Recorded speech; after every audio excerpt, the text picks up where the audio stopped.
that smile was a man planning his wife's death, bit by bit, one poison packet at a time. Angela Craig never stopped believing in love, even when her body started failing her. She texted her husband from the hospital. She still thought he cared, but he didn't. And when the truth came out, it shattered their community because the person behind it all had been right beside her every day. Her husband, her children's father, her killer. March 2023, Aurora, Colorado. A respected dentist, a beloved wife, a mother of 6. From the outside, the Craig family was the picture of suburban peace. Church-going, successful, tightly knit. But beneath the polished surface, something deeply disturbing was unfolding. Angela Craig, 43 years old, had been in and out of the hospital with unexplained symptoms. Headaches, dizziness, and vomiting. Her doctors were puzzled. Her friends were concerned. Her husband, strangely calm. What nobody knew then was that Angela's condition wasn't medical. It was criminal. Her husband, James Tolliver Craig, a man sworn to care for others, was quietly orchestrating her death. His method? Cyanide, ordered online, delivered to his dental practice, and slipped into her protein shakes. This is not just the story of a murder. It's the unraveling of marriage, the exposure of a calculated betrayal. Angela Craig was the kind of woman who smiled with her whole heart. People around her said she had a warmth you could feel just by walking into the room. She made you feel important, like you mattered, even if you had only just met her. Her laugh wasn't forced. It was real, loud, joyful. The kind that made you smile, even if you were having a hard day. Angela was born in 1980 and raised in a home rooted in faith. She didn't just go to church, she lived it. Her life was about serving, loving, and holding on to what was good. She believed in family, in loyalty, in staying when things got tough. She believed love should last. She met James Craig in school. He was outgoing, funny, and had big dreams. Angela was drawn to him. He made her feel special. They married young, full of hope, and started a family. Over the years, they had 6 children together. For Angela, those children were her world. She gave her life to her home. She homeschooled her kids, not because it was easy, but because she believed it was what they needed. She cooked meals from scratch. She led Bible studies for other moms. She dropped off casseroles when someone in the neighborhood was sick. She didn't wait to be asked. She just showed up. Angela remembered birthdays. She wrote little notes and tucked them into lunchboxes. She prayed for people without being asked. She made her family feel safe, even when she didn't feel okay herself. But things weren't always perfect. Like many wives and mothers, Angela carried more than anyone knew. There were quiet battles behind the front door. Money was tight. Her marriage, once strong, began to show cracks. James became distant, cold. He wasn't the man she married anymore. There were rumors, late-night texts, excuses, lies. Angela found out about his affairs. Not once, but several times. And still she stayed. She believed people could change. She believed love was worth fighting for. She wanted to keep her family whole. She forgave him, again and again, because she truly believed that if she gave more, prayed harder, held on longer, things might turn around. But behind her back, James was already planning something far worse. She began feeling sick. First it was nausea, then headaches. Then things got worse, shaking, confusion, even passing out. But Angela trusted him. She trusted James to care for her. He was a doctor, a man of science, her husband. So when he handed her a protein shake, she drank it. When he told her it was just stress, she believed him. She didn't know he had ordered cyanide just days before. Angela Craig believed in second chances. She believed in healing, in family, in the goodness of people. She believed right up until the end. But what she didn't see, what no one saw, was that the very person she trusted most was the one who was quietly killing her. It started with something small. Angela Craig wasn't feeling like herself. She had been tired before. She was a mother of 6, after all. But this time was different. She felt weak, dizzy. Her stomach hurt. She couldn't hold down food. At first, she brushed it off. Maybe it was the flu. Maybe she was just overworked. But then the nausea kept coming back. Her head would pound. She'd shake. Her hands would tremble. And there were moments she couldn't think clearly, like her brain was foggy, like she was drifting in and out of her own body. Something was wrong. She went to the emergency room. The doctors ran tests, checked her vitals. They couldn't find anything serious. They gave her fluids, told her to rest, and sent her home. That was March 6th, 2023. Angela trusted the system. She trusted her body. She trusted her husband. She had no reason not to. He was a dentist, a man trained in medicine. If anyone could help her figure this out, it would be him. What Angela didn't know, what nobody knew, was that just a few days before she started feeling sick, James had ordered something dangerous, potassium cyanide. It wasn't part of his job. It wasn't something his patients needed. He didn't mention it to anyone. He had it delivered to his dental office. He told the delivery staff it was for a special whitening experiment. It wasn't. Angela went home. She tried to rest. She trusted that maybe the worst was over. It wasn't. Just 2 days later, she collapsed again. This time was worse. She couldn't stop vomiting. Her heart was racing. She was confused, disoriented, and unable to explain what was happening. Her children watched as their mother slipped in and out of consciousness. She went back to the hospital. Again, doctors ran tests. Again, the results didn't make sense. She didn't have an infection. Her organs weren't failing yet, but her symptoms were serious. They thought maybe it was a reaction to something. They asked about medication, diet, allergies. No one thought to ask about poison. Because who would? No one expected it. Not for James. He showed up at the hospital calm, quiet, still. When asked about her symptoms, he said she had been sick before. Nothing new. Probably stress, he said. He didn't ask questions. He didn't press for answers. While doctors struggled to figure out, he stayed composed, detached, almost cold. But James wasn't spending his time researching how to help her. He wasn't crying in the waiting room. He wasn't by her side. He was sending emails to another woman, a woman he had been seeing for months. Another dentist. She lived out of state. And while Angela lay in a hospital bed, hooked up to IVs, her husband was writing to his girlfriend about how excited he was to finally be free. He told her Angela was sick again, that she probably wouldn't make it. He knew. The protein shakes Angela had been drinking, the ones James made, were laced with cyanide. And while she kept trusting, kept drinking, kept hoping, her body was slowly shutting down. On March 15th, just over a week after her first ER visit, Angela was home when she passed out completely. She fell unconscious. This time, she didn't wake up. James waited before calling 911. When the paramedics arrived, she was barely alive. James told them she had just fallen asleep. They rushed her to the hospital. She was placed on life support. Her condition kept deteriorating. Her brain activity dropped. 2 days later, March 17th, 2023, Angela was gone. Brain dead. A mother of 6. A daughter. A sister. A friend. Declared dead in a sterile hospital room. Her family gathered around, holding hands, crying, trying to understand how this had happened. They thought it was sudden. They thought it was unexplained. But someone in that hospital was beginning to wonder. A doctor who had reviewed Angela's chart noticed something strange. Her symptoms didn't match any natural illness. There was no infection. No autoimmune disorder. But there were clues, ones that only made sense if someone had been slowly poisoning her. That doctor raised a quiet concern. Could this be cyanide poisoning? The staff didn't want to believe it. But just to be sure, they ran more tests. They contacted authorities. Something wasn't right. And when investigators looked into James Craig, the truth came flooding out. The order history, the delivery to his office, the private emails, the search terms on his computer, how to poison someone. Is cyanide traceable? How much cyanide does it take to kill a person? They found the open package of potassium cyanide at his dental practice, hidden away. It wasn't a mistake. It wasn't an accident. It was a plan. A plan to kill the woman who trusted him with everything. Angela Craig didn't just die. She was killed. And in the end, the person she trusted most, her husband, was the very one who took everything from her. Angela Craig's death didn't sit right with everyone. The doctors couldn't explain what had happened. The symptoms were strange. The decline was fast. The toxicology test showed something deadly in her blood, cyanide. That changed everything. Police were called in. And the moment they learned that Angela's husband was a practicing dentist, one who had access to chemicals and medical equipment, they began looking closer. They started at James Craig's workplace, Summerbrook Dental Group in Aurora, Colorado. A regular office, bright lights, clean chairs, a place where families brought their kids to get checkups. But behind one of those white doors was the truth. Investigators served a search warrant. They went through drawers, cabinets, files, and then they found it. A package, already opened, labeled potassium cyanide, shipped directly to James. It wasn't for the clinic. It wasn't for any patient. It had been ordered in secret, delivered to his work to avoid suspicion. James had lied, and when detectives checked his computer history, things got darker. Searches like, undetectable poisons. How much cyanide does it take to kill someone? Can poisoning look like natural causes? He hadn't been searching for cures. He was searching for ways to kill without getting caught. Then came the emails. Thousands of them. Between James and another woman. A dentist. A lover. Someone he had been seeing for months while still married to Angela. In the emails, he talked about wanting to start over. He told her Angela was sick again. He said, it won't be long now.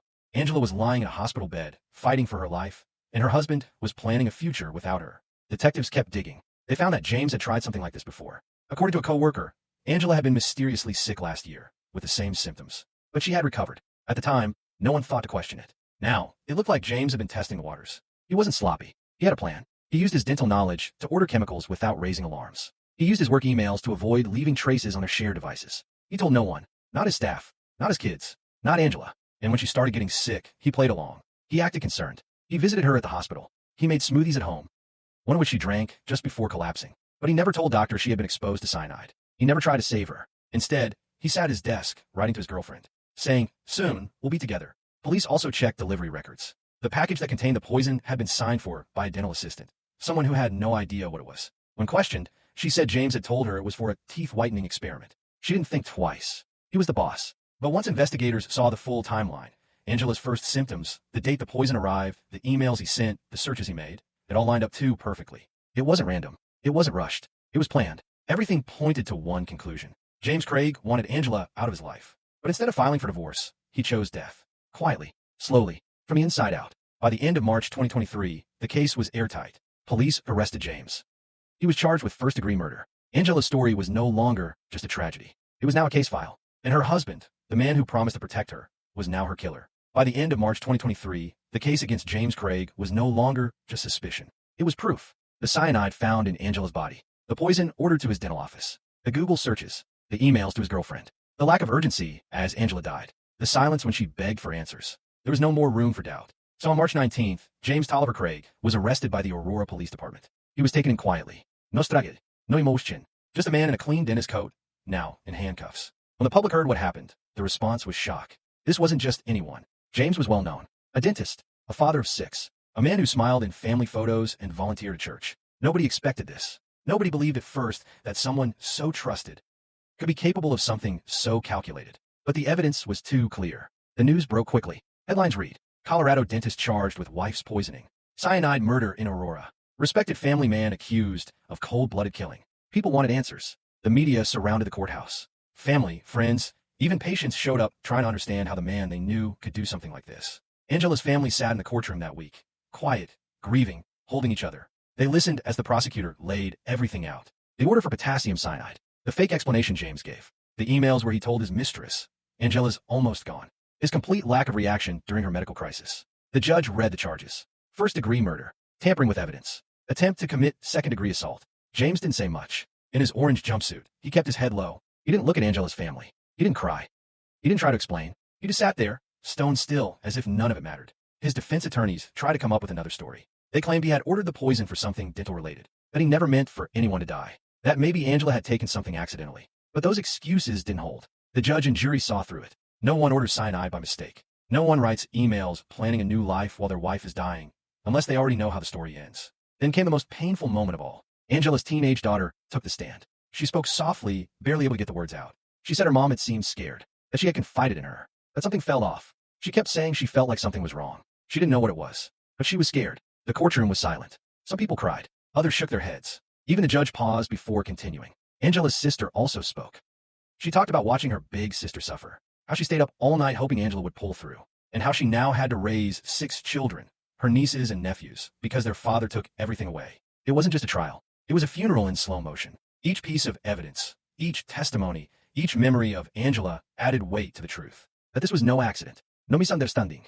James Craig had carefully, quietly, and repeatedly poisoned the woman who loved him the most. He didn't just break her trust. He took her life. And he did it with the same calm, practiced hands that once fixed smiles for a living. By early April, the court ruled that there was more than enough to move forward. James Craig was officially charged and held without bond. He would face trial in full. Angela's children wouldn't get their mother back. But now, they would at least get to watch the man who took her away face justice. Angela Craig's story didn't end the day she died. It didn't end when her husband was arrested. It didn't end in the courtroom. It didn't end with the headlines. Because when someone like Angela is taken, the damage doesn't stop. It spreads, quietly, painfully, through everyone she touched. Angela was more than a victim. She was a mother, a sister, a friend, a woman of deep faith who gave her whole heart to her family. And when she died, the people who loved her were left with pieces they didn't know how to carry. Her 6 children might come, but peace? That's something they'll have to fight for every single day. And yet, even through all of this, Angela's light hasn't gone out. Her story has touched people far beyond Colorado. Her name is now whispered in conversations about survival, strength, and sorrow. She's become a symbol of what happens when love turns into control, and when trust is used as a weapon. But more importantly, she's a reminder of how quickly things can change, how important it is to listen, and how deadly it can be to ignore the quiet signs. Angela Craig lived with love. She gave more than she ever got. And though her life was taken, her voice, through this story, keeps speaking to women who are hurting, to daughters watching their mothers suffer in silence, to friends wondering if they should say something. Her story says, don't wait. Angela Craig didn't die from sickness. She didn't die from a freak accident. She didn't die in her sleep. Angela Craig was killed. And she was killed by the one person she trusted the most. She was a woman who believed in love. She stayed. She forgave. She gave more chances than most people ever would. Even when things felt wrong, she still gave her heart, because that's who she was. Angela believed that love could fix things. But sometimes love doesn't heal. Sometimes love hides things. Sometimes the person who holds your hand is also holding a knife behind their back. And that's what makes this story so hard to accept. James Craig didn't snap. He didn't lose control. He planned what he did. He searched for poison. He placed the order. He mixed a shake. He watched her suffer. And through it all, he smiled. He laughed with his kids. He went to work. He kissed Angela goodnight while slowly poisoning her body. It wasn't just betrayal. It was evil, dressed in the clothes of a family man. This case didn't just break one family. It shook a whole community. It forced people to ask hard questions. How do we really know the people closest to us? How often do we ignore the red flags? And how many women are suffering behind closed doors while the world says, "But he's such a nice guy"? Angela's story doesn't end with her death. Her name has become a warning, a lesson, a light. For every woman who's ever been told she was crazy for questioning her safety, Angela is proof that instincts are real. For every person who's ever ignored a friend's pain, Angela reminds us to look closer. And for every man who thinks control and manipulation are love, Angela's story exposes the truth. Her kids will grow up without their mother. Her home will never be the same. But Angela's legacy is bigger than her pain, because now people are listening. Now people are paying attention. And maybe, just maybe, her story will save someone else. Angela Craig was only 43. She loved fully. She gave generously. And she died believing in something that never existed. She deserved better. She deserved safety. She deserved more time. She deserved life. So as we end this story, let us hold her name close. Angela Craig, a woman who lived with love and died from betrayal. Her voice was silenced, but her truth lives on. If you stayed with us through Angela Craig's story, thank you. We know this wasn't easy to watch, but stories like this matter. They deserve to be told, remembered, and learned from. Angela wasn't just a headline. She was a daughter, a sister, a friend, a mom of 6. She loved deeply, and she died believing the man she trusted most would protect her, not poison her. If something in her story feels familiar to you, if something about her pain feels close to home, please don't wait. Don't second-guess your instincts. Don't let fear keep you silent. You're not alone. You're not crazy. You're not weak. Telephone receiver National Domestic Violence Hotline 1-800-799-7233. Glow with Meridian's www.thehotline.org. Mobile phone text START to 88788. Angela's story lives on through every person who hears it, shares it, and speaks up because of it. So we ask, can you share this video with someone who needs to hear it? Speech Balloon, leave a comment, and let us know how this story moved you. Pushpin, and most of all, subscribe. Subscribe not just to support us, but to help us keep telling the stories that matter. The stories of people whose voices were taken, but not forgotten. Because this is more than just true crime. It's a mission, it's a memory, and it's a community. We post real cases, real names, and real stories, told with care, with facts, and with feeling. So if this resonated with you, we'd love to have you here. Bust in Silhouette, subscribe now to join a growing community of truth seekers, justice warriors, and everyday people who refuse to let silence win.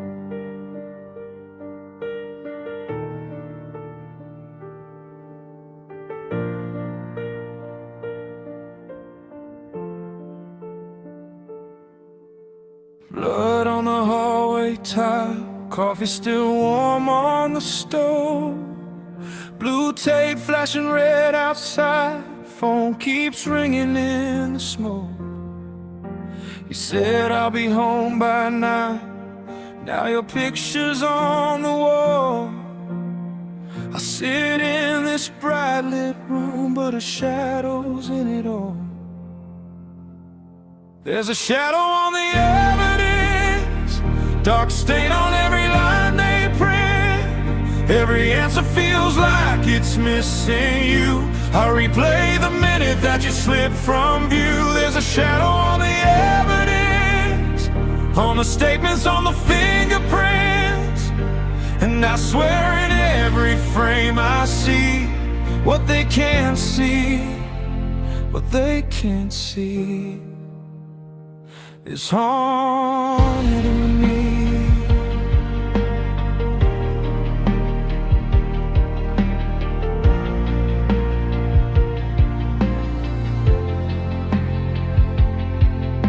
Detective with tired eyes, draw circles on a map, tells me it's just one of those nights, like my world ain't split in half. Street camp flickers, timestamp wrong. You're cloaked in static blur. They call it a person of interest, but the only interest is her. There's a shadow on the evidence, dark stain on every line they print. Every answer feels like it's missing you. I replay the minute that you slip from view. There's a shadow on the evidence, on the statements, on the fingerprints. And I swear in every frame I see what they can't see. What they can't see is killing me.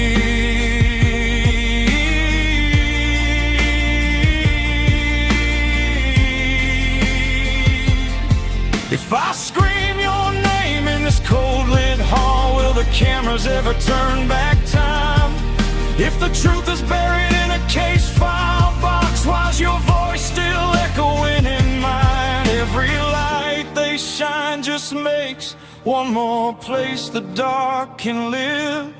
Every fact they write in ink steals a memory I can't give. There's a shadow on the evidence, dark stain on every line they print. Every answer feels like it's missing you.